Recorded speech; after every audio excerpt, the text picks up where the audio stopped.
What's going on, guys? Welcome back to the channel and welcome back to another video. In the last video, Cassie and I kind of did a recap of our trip to Easter Jeep Safari in Moab, Utah. We took the JK, we took the LJ. We had mentioned that there were a few things we needed to fix and kind of change up after that. And I have an entire list of stuff to do this week, but we're gonna start off with a few projects that I've been meaning to do for the JK. But now that we're back, it is time to go ahead and start knocking some of these items off my list. And that first item is gonna be changing up this rear bumper. Now this bumper I've had for about 3 or 4 years. This was actually back when Barnes 4-wheel drive, when their Jeep line was 7-slot custom. So this has been an amazing bumper. I really do like the design of this, but we need to suck this baby in. So we're gonna do a frame chop bumper today. Let's get the Jeep in the garage. Actually, it's kind of nice out. Let's get the new bumper and bring it outside. And here we have our new bumper. Kind of crazy because the Jeep is going to have a very similar look. However, we're going to have a much better departure angle. So this is the old bumper, just their Pritchett Canyon series bolt-on bumper, and this is the Barnes 4-wheel drive frame chopper bumper. Now, for those of you that are unfamiliar with what a frame chop is, it's literally exactly what it sounds like. You chop your frame and bolt a new bumper in place, and what that's going to allow us to do is tuck it up tighter to the body because we're not like limited by the factory mounting spots. So there is no going back once you do a frame chop unless you literally weld on the metal that you cut off.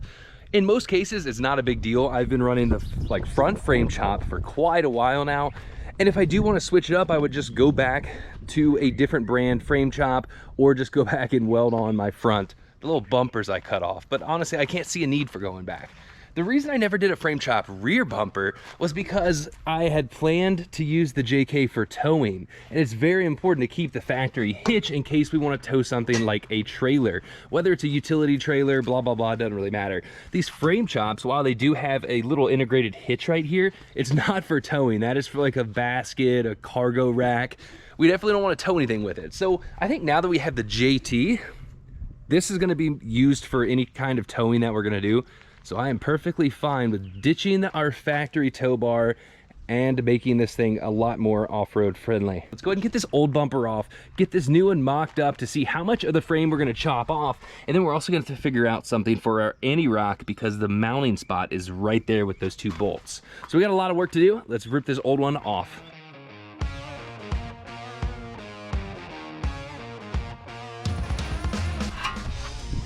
Luckily, pulling the bumper off is kind of the easy part. Now we just have to go ahead and remove our factory tow hitch as well as our wiring harness for our trailer plug. Oh, not the same. That one's been there for quite a while. The next step is the actual frame chopping part, the scary part, if you will, but honestly, it's super easy. All we're gonna do is grab a Sawzall, grinder, really whatever you wanna do to cut this entire rear cross member off. So the goal is to cut 4 inches off, which actually lines up with this seam right here. So we're gonna grab the Sawzall, chop right here, and then come underneath, clean this up with the grinder, and do the same thing on that side. Now's the time to decide if you think you're ever gonna go back to a factory style bumper. Make a nice clean cut, save it in your garage just in case you have to weld it back on later.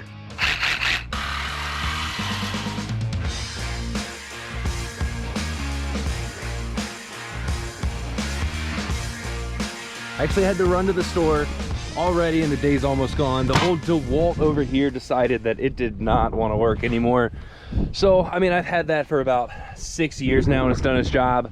But this new Milwaukee, guys, if you have not tried the Milwaukee products, the M18, make sure you get the fuel stuff because that's where the goodness is at. The old DeWalt wasn't up for the task, so we're gonna finish cutting this off and then probably finish in the shop tonight. We're gonna clean up this entire area. As you can tell, I'm looking in there and there's definitely some nasty rut spots. So not only are we gonna kind of clean this up and paint it, but I'm also gonna stick a water hose or something up in there, get that crap out of there and paint in there. The frame is chopped, cleaned up, and the Jeep is in the shop. I am getting excited about this. Look at that departure angle. It is gonna be really good. I mean, I know it's gonna stick out some, but this is gonna be a lot better than before.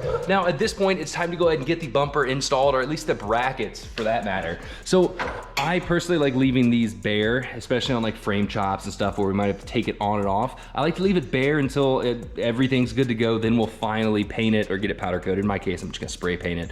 But this bracket is kind of how the bumper mounts on the side. So as you can tell, it's two-piece, so that bolts on there. And this is gonna bolt right here on our frame in the original mounting spots. Now, if you're like me and you're running an anti-rock that is using these brackets right here, we're actually gonna have to take this off, take the whole anti-rock itself off. And this is for any bumper that uses the same spots as the anti-rock. We're gonna have to slide that shaft out, or the actual torsion bar. And then on the brackets, there's 2 spots we're gonna cut so this can sit underneath our Rockjock bracket. Now, the Barnes bracket, I'm gonna actually have to cut that, but I'll show you when the bracket's removed. So let's go ahead and disassemble the anti-rock, which is kind of silly because 2 weeks ago I had it out for kind of moving it around anyways, but we're gonna rip it out, then get those brackets kind of cut, mocked up, and hopefully get this bumper on today because I really do wanna paint it and see what it looks like.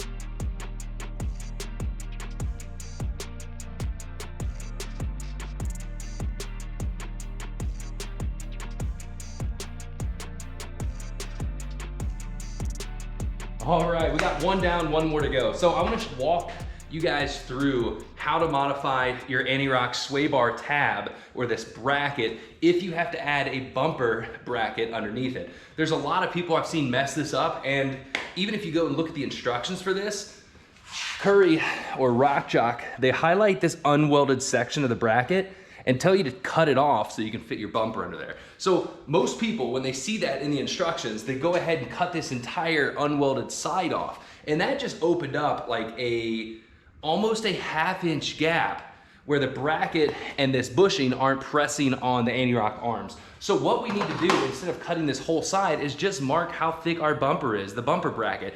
Whether it's 3/16, ¼ inch, or a little bit bigger, that is the amount of metal we are taking away from this Rockjock.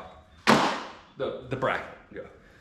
Getting a little tongue-tied. Then we're also going to take this little Delrin bushing out, cut that down, and put it back in. Super simple.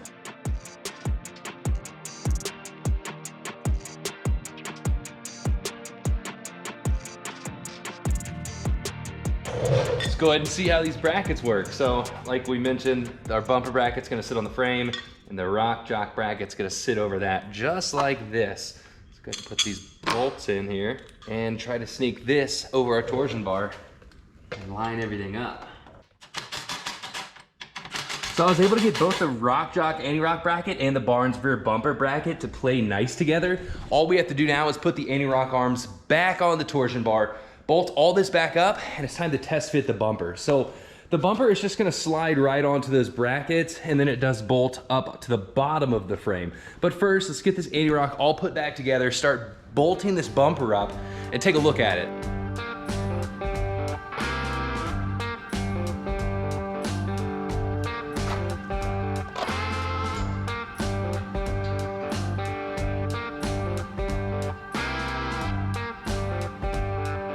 Of course, I run into a small issue. If I didn't have any bad luck, wouldn't have any at all. So I was tightening the bottom bracket bolt right there, and it snapped right off. So there's no telling how old these are anyways. We're gonna swap them out. Throw a little weld on that sucker, get it right out.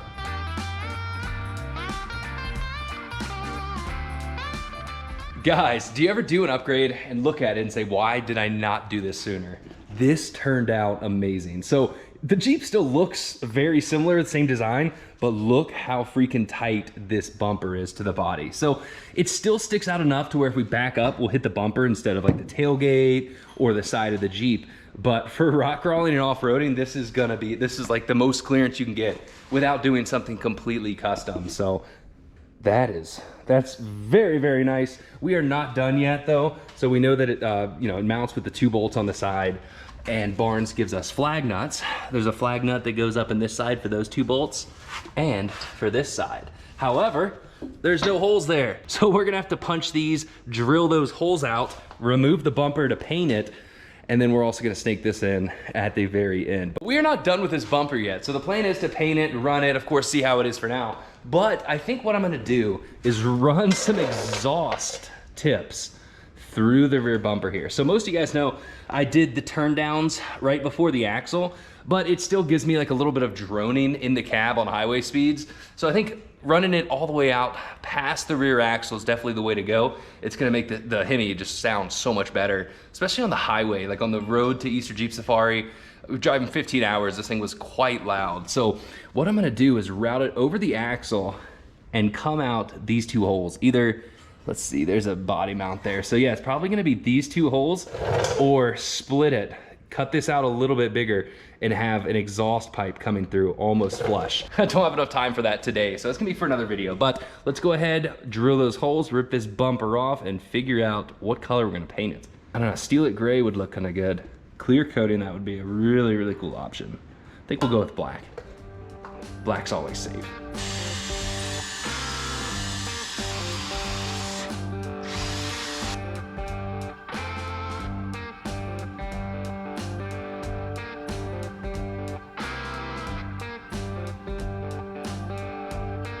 It's time to go ahead and decide if we want to paint the bumper ourselves or send it out to get powder coated. Personally, I just like spray painting things because when I come down on a rock and smack it, it's a lot easier to touch up a spray paint opposed to powder coating. So I went ahead and hit this with some, I think this was what, 80 grit sandpaper. Really sanded the entire bumper. That way the paint just comes out really good the first time. So it is completely sanded, the outside and inside. We're gonna go ahead and wipe it down with some acetone and spray it with some Ace Rust Stop. This is the stuff that I've been starting to use. It's from Ace, it's their flat black Rust Stop. It actually seems to be pretty hard. In the past, I've loved Steel It, and I still really do like it because we can weld on top of it. But with the Steel It, I've noticed that if you're in a salty environment, it really flakes off. So far, this stuff has been pretty good. We're gonna find out. Paint the bumper and get it on. Man, it's gonna be a long video.